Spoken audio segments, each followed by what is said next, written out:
तो बच्चों आजकल जो है स्वच्छता पखवाड़ा चल रहा है। स्वच्छता पखवाड़े के अंतर्गत हम लोग जो है स्वच्छता के संबंधित जो अवेयरनेस है, जागरूकता है, उसको समाज में फैलाने की कोशिश कर रहे हैं और स्वयं भी उसके प्रति हम जागरूक हो रहे हैं, है ना। चाहे वो पेंटिंग्स हो या क्विज हो या निबंध प्रतियोगिता हो, उसके माध्यम से हम क्या करेंगे, जागरूकता लाएंगे स्वच्छता के प्रति। तो हाँ आराधना, आप स्वच्छता में आज स्लोगन लिख रहे हो, क्या है आपका स्लोगन, पढ़ो तो। हर व्यक्ति का एक ही सपना, स्वच्छ बने भारत अपना। Very good. आपका स्लोगन क्या है मोनिका? हर व्यक्ति का ही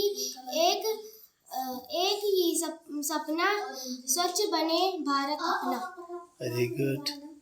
हाँ अर्नव, आपका स्लोगन क्या है, आप क्या लिखना है स्लोगन? स्वच्छता को जब हम अपनाएंगे, सपनों को भारत हम पाएंगे। फिर पढ़ो एक बार, क्लियर नहीं हुआ। स्वच्छता को जब, उंगली रखो जहाँ पर लिखा। स्वच्छता को जब हम अपनाएंगे, सपनों का भारत हम पाएंगे। स्वच्छता को जब हम अपनाएंगे, सपनों का भारत हम पाएंगे। Very good. हाँ हर्षित, आपका स्लोगन क्या है आज का? सभी रोगों की एक दवाई, घर में रखो साफ सफाई। उंगली रखे, उंगली रखे। सभी रोगों की एक दवाई, घर में रखो साफ सफाई। सभी रोगों की एक दवाई, घर में रखो साफ सफाई। साफ सफाई। वेरी गुड, बहुत अच्छा, गुड वर्क।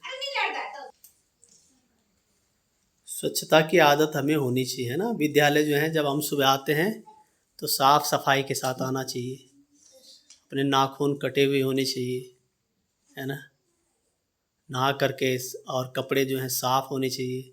हमें इसके साथ साथ बस्ते की सफाई भी करनी चाहिए। जिस बस्ते में हम किताब लाते हैं ना, वो बस्ते की सफाई भी बहुत ज़रूरी है बेटा, है ना। हम जब शाम को घर जाते हैं तो अपने बस्ते को ज़रूर देखें, चेक करें उसमें क्या है और क्या नहीं, उसकी सफाई होनी भी बहुत ज़रूरी है।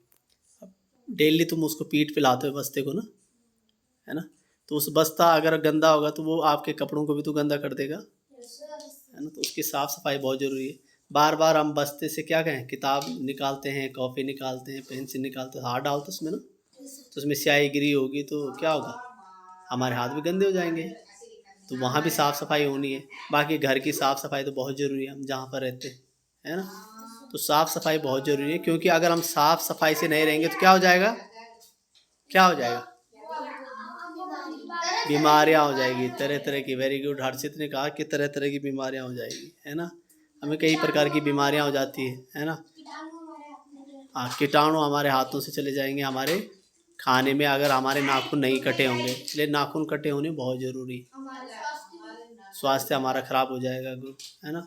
इसलिए साफ़ सफाई बहुत ज़रूरी है और इसीलिए ये जो है कार्यक्रम बड़े स्तर से लॉन्च किया गया है ना। और इससे क्या हो रहा है, समाज में जागरूकता फैलाई जा रही है ना। साफ़ सफाई की ये जागरूकता समाज के अंतिम छोर तक जानी चाहिए, इसलिए ये पखवाड़ा मनाया जा रहा है ना। इसमें हम क्या कर रहे हैं, स्लोगन लिख रहे हैं, कभी हम निबंध लिख रहे हैं, कभी हम चित्रकला कर रहे हैं। इसीलिए कर रहे हैं ताकि हम लोग क्या रहें, जागरूक रहें ना। और जागरूक रहने के साथ साथ क्या रहें, हम स्वच्छ भी रहें, तभी तो हमारा ये उद्देश्य पूरा होगा, है ना। चलो करें। इसके बाद हर्षित जो है इसका जो इम्पोर्टेंस है स्वच्छता की, उस पर जो है 10 लाइन लिखेंगे, है बेटा।